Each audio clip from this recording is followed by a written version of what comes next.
Published by Cambridge University Press and Uttarsanda 2019. This recording is copyright. Test 3. You will hear a number of different recordings and you will have to answer questions on what you hear. There will be time for you to read the instructions and questions, and you will have a chance to check your work. All the recordings will be played once only. The test is in 4 sections. At the end of the test, you will be given 10 minutes to transfer your answers to an answer sheet. Now turn to Section 1.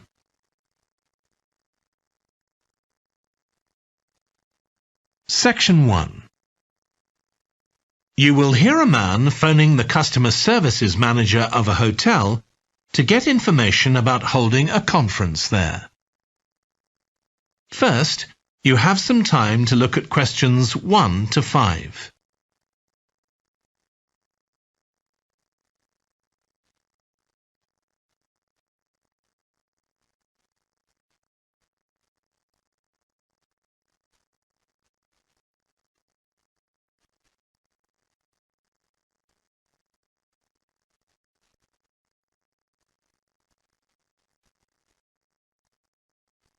You will see that there is an example that has been done for you.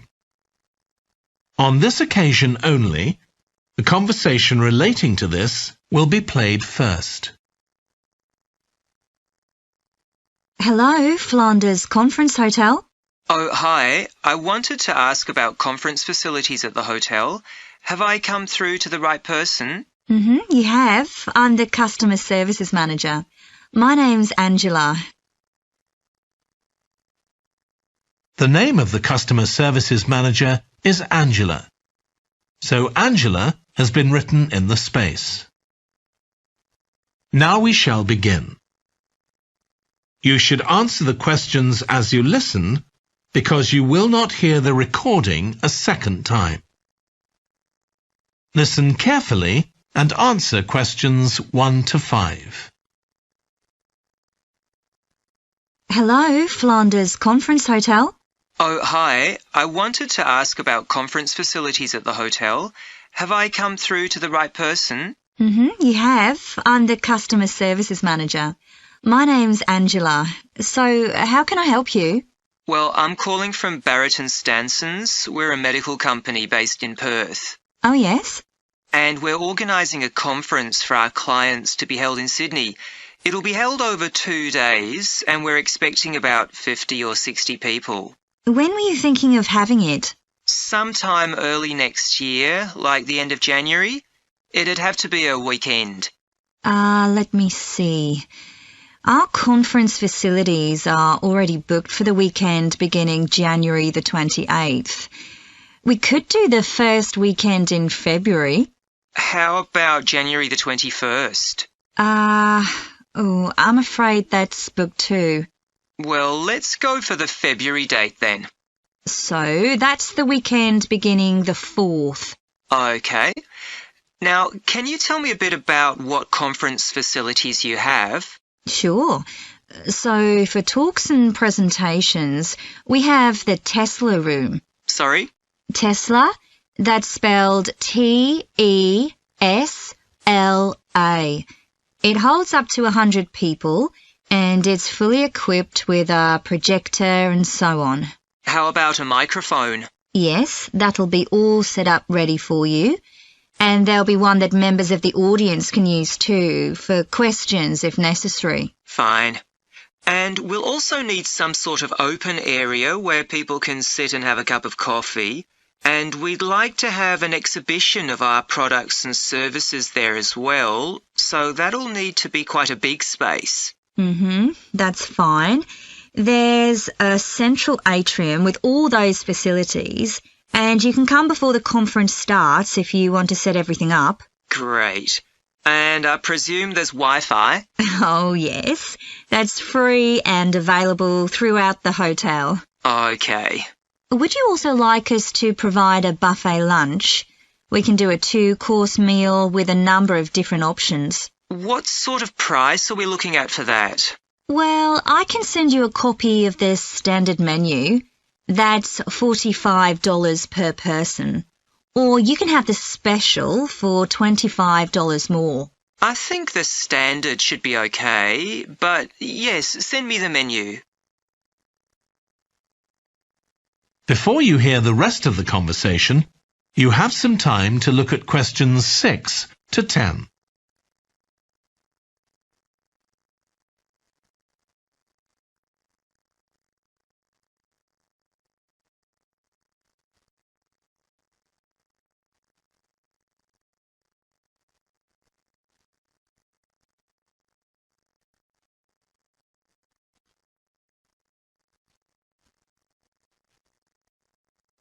Now listen and answer questions 6 to 10. Now, we're also going to need accommodation on the Saturday night for some of the participants. I'm not sure how many, but probably about 25. So what do you charge for a room? Well, for conference attendees, we have a 25% reduction, so we can offer you rooms at $135. Normally, a standard room's $180. And does that include breakfast? Sure. And of course, guests can also make use of all the other facilities at the hotel. So we've got a spa where you can get massages and facials and so on. And there's a pool up on the roof for the use of guests. Oh, great. Now, what about transport links? The hotel's downtown, isn't it? Yes. It's about 12 kilometres from the airport, but there's a complimentary shuttle bus for guests, and it's only about 10 minutes walk from the central railway station. Okay. Now, I don't know Sydney very well. Can you just give me an idea of the location of the hotel? Well, it's downtown on Wilby Street. That's quite a small street, and it's not very far from the sea. And of course, if the conference attendees want to go out on their Saturday evening, there's a huge choice of places to eat. Then, if they want to make a night of it, they can go on to one of the clubs in the area. There are a great many to choose from. Okay. So, if we go ahead with this, can you give me some information about how much we're looking at? That is the end of section 1. You now have half a minute to check your answers.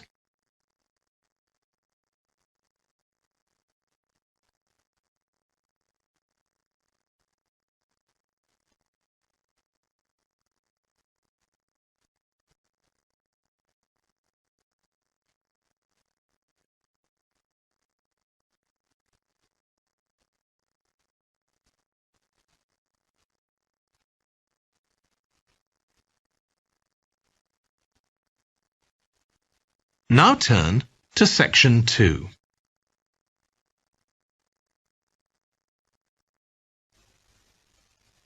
Section 2. You will hear a woman talking to a group of college students about volunteering to help other people. First, you have some time to look at questions 11 to 14.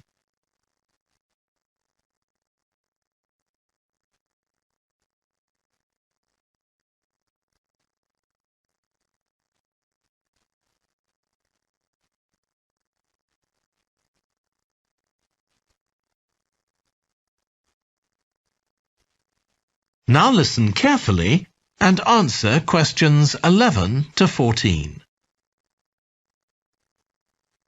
Good morning. My name's Lucy Crittenden, and I'm the Director of Operations for an organisation that arranges volunteering in this part of the country. I'm hoping I can persuade one or two of you to become volunteers yourselves. Let me start by briefly explaining what we mean by volunteering. Volunteers are teenagers and adults who choose to spend some time unpaid helping other people in some way. Most volunteers devote 2 or 3 hours to this every week, while a few do much more. The people they help may have physical or behavioural difficulties, for example. Volunteers can do all sorts of things, depending on their own abilities and interests.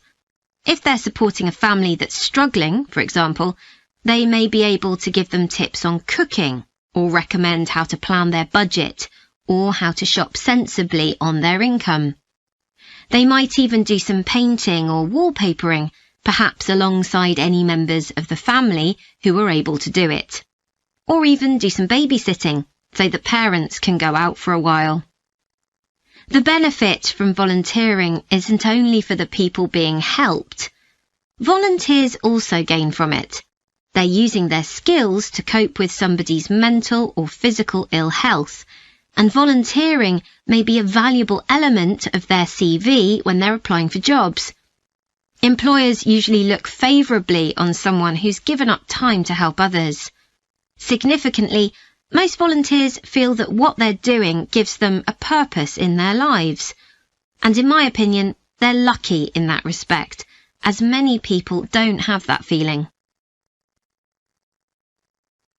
Before you hear the rest of the talk, you have some time to look at questions 15 to 20.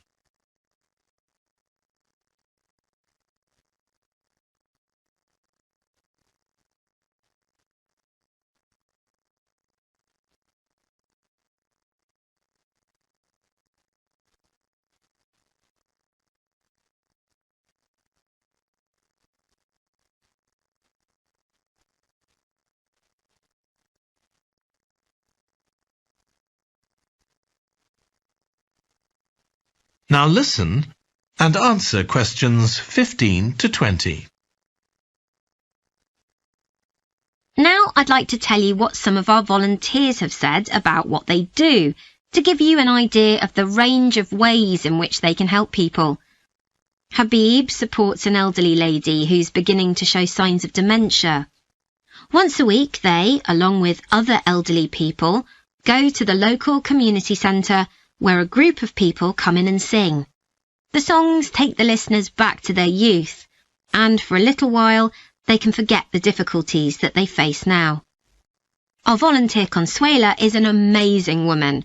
She has difficulty walking herself, but she doesn't let that stop her.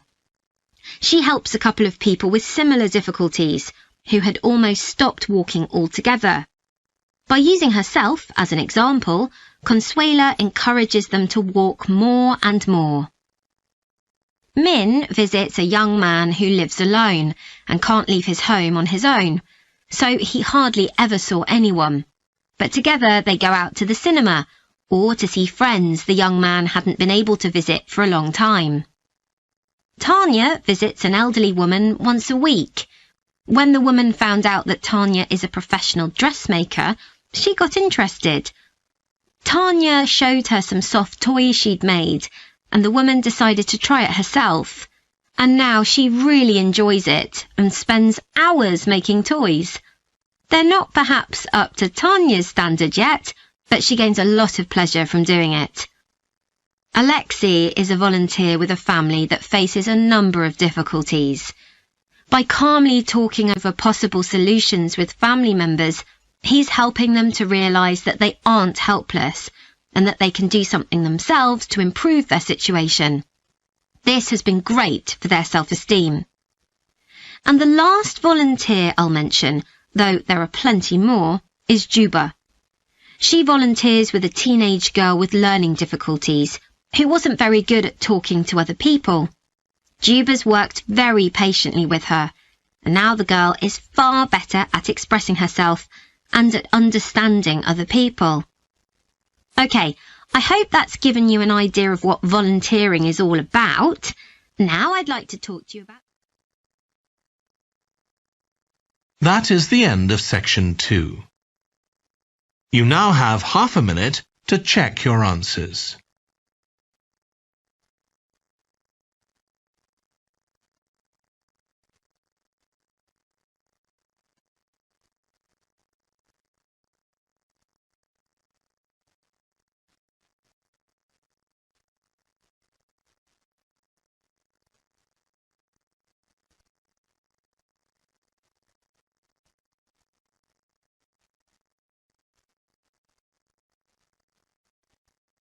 Now turn to Section 3.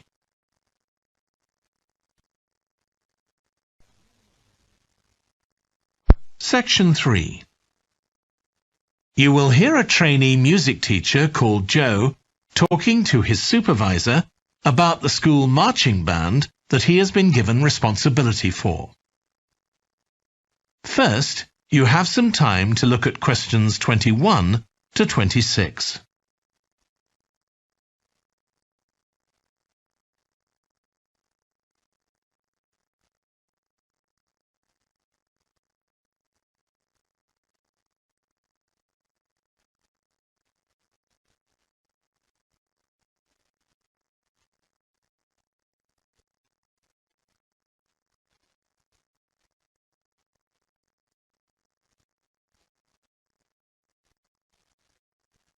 Now listen carefully and answer questions 21 to 26.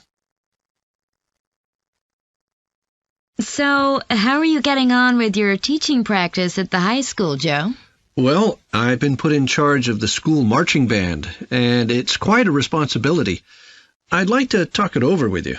Go ahead. You better start by giving me a bit of background. Okay. Well, the band has students in it from all years, so they're aged 11 to 18, and there are about 50 of them altogether. It's quite a popular activity within the school. I've never worked with a band of more than 20 before, and this is very different. I can imagine. They aren't really good enough to enter national band competitions, but they're in a regional one later in the term. Even if they don't win, and I don't expect them to, hopefully it'll be an incentive for them to try and improve. Yes, hopefully. Well, now the town council's organizing a carnival in the summer, and the band has been asked to perform. If you ask me, they aren't really up to it yet, and I need to get them functioning better as a band, and in a very short time.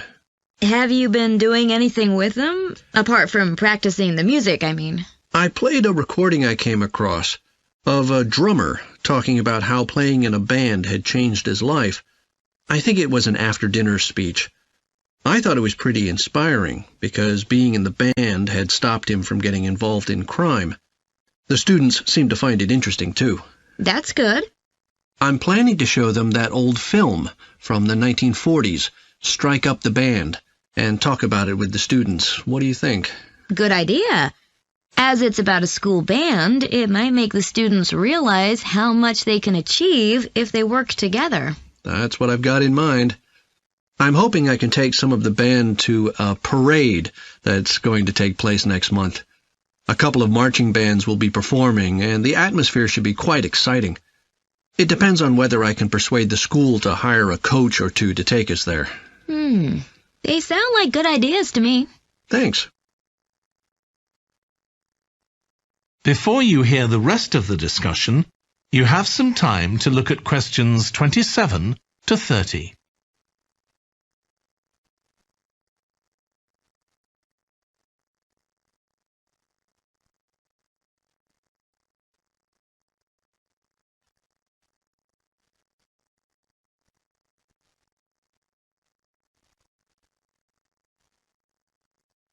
Now listen and answer questions 27 to 30. Can I tell you about a few people in the band who I'm finding it quite difficult to cope with? I'm sure you'll have some ideas about what I can do. Go ahead. There's a flautist who says she loves playing in the band.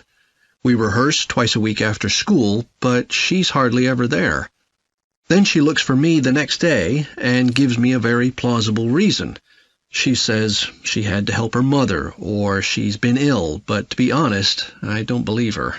Oh dear. Any more students with difficulties? Plenty. There's a trumpeter who thinks she's the best musician in the band, though she certainly isn't. She's always saying what she thinks other people should do, which makes my job pretty difficult. She sounds a bit of a nightmare. You can say that again. One of the trombonists has got an impressive sense of rhythm and could be an excellent musician, except that he has breathing difficulties, and he doesn't really have enough breath for the trombone. He'd be much better off playing percussion, for instance, but he refuses to give up, so he ends up only playing half the notes. I suppose you have to admire his determination. Maybe. One of the percussionists isn't too bad, but he never seems to interact with other people, and he always rushes off as soon as the rehearsal ends. I don't know if there are family reasons or what, but it isn't good in a band, where people really need to feel they're part of a group. There are others too, but at least that gives you an idea of what I'm up against. Do you have any thoughts about what I can do, Lizzie? That is the end of section 3. You now have half a minute to check your answers.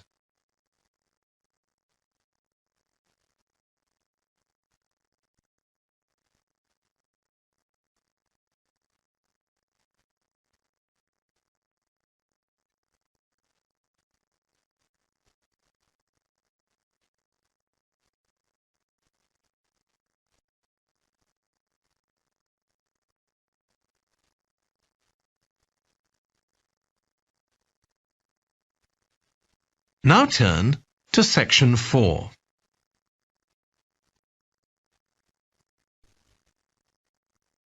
Section 4. You will hear a British University lecturer in music talking about concerts in an arts festival. First, you have some time to look at questions 31 to 40.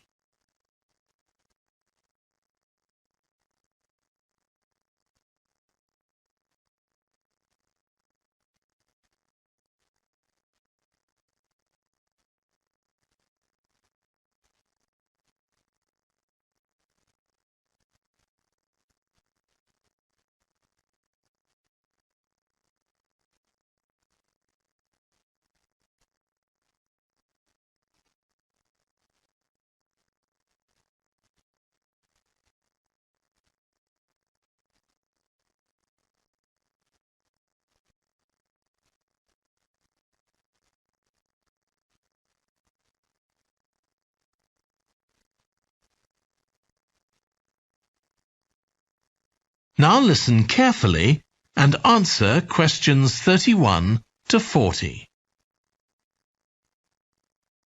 As you all know, the university is planning an arts festival for later this year, and here in the music department we've planned 3 concerts. These will be public performances, and the programme has just been finalised. The theme of the festival is links between the UK and Australia, and this is reflected in the music. Each concert will feature both British and Australian composers. I'll tell you briefly about the Australian music, as you probably won't be familiar with that. The first concert will include music by Liza Lim, who was born in Perth, Western Australia, in 1966. As a child, Lim originally learned to play the piano, like so many children, and also the violin. But when she was 11, her teachers encouraged her to start composing. She found this was her real strength, and she studied and later taught composition, both in Australia and in other countries.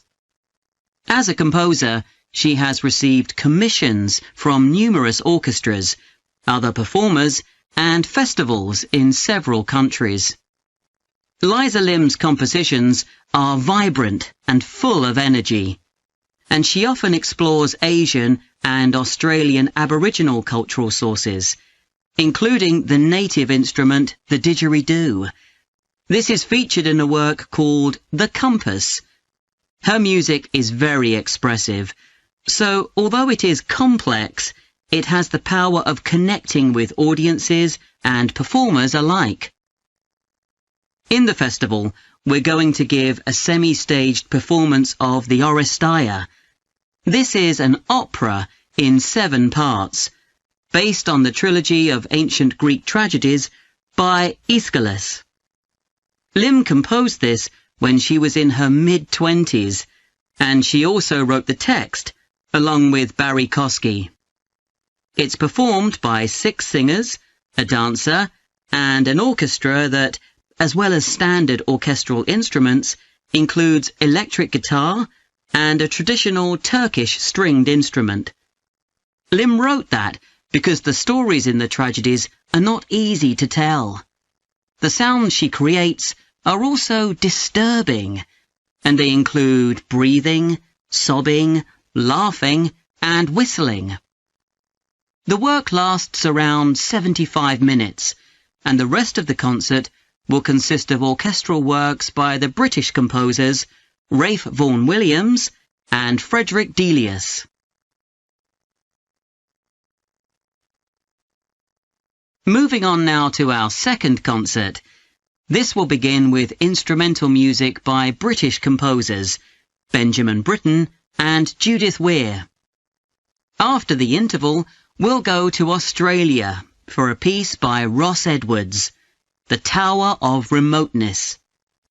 According to Edwards, the inspiration for this piece came from nature, when he was sitting alone in the dry bed of a creek, overshadowed by the leaves of palm trees, listening to the birds and insects. The Tower of Remoteness is scored for piano and clarinet. Edwards says he realized years after writing the piece that he had subconsciously modelled its opening phrase on a bird call. Ross Edwards was born in 1943 in Sydney, Australia, and studied at the Sydney Conservatorium of Music and the universities of Adelaide and Sydney. He's well known in Australia, and in fact, he's one of the country's most performed composers. He's written a wide range of music, from symphonies and concertos to some composed specifically for children. Edwards's music has been described as being deeply connected to Australia, and it can be regarded as a celebration of the diversity of cultures that Australia can be proud of. The last of the three Australian composers to be represented in our festival is Carl Vine. Born in 1954, Vine, like Liza Lim, comes from Perth, Western Australia. He took up the cornet at the age of 5, switching to the piano 5 years later. However, he went to university to study physics before changing to composition. After graduating, he moved to Sydney and worked as a freelance pianist and composer. Before long, he had become prominent in Australia as a composer for dance, and in fact has written 25 scores of that type. In our third concert, Vine will be represented by his music for the flag handover ceremony of the Olympics held in 1996. This 7-minute orchestral piece was of course heard by millions of people worldwide, and we'll hear it alongside works written by British composers Edward Elgar and, more recently, Thomas Adès. That is the end of section 4. You now have half a minute to check your answers.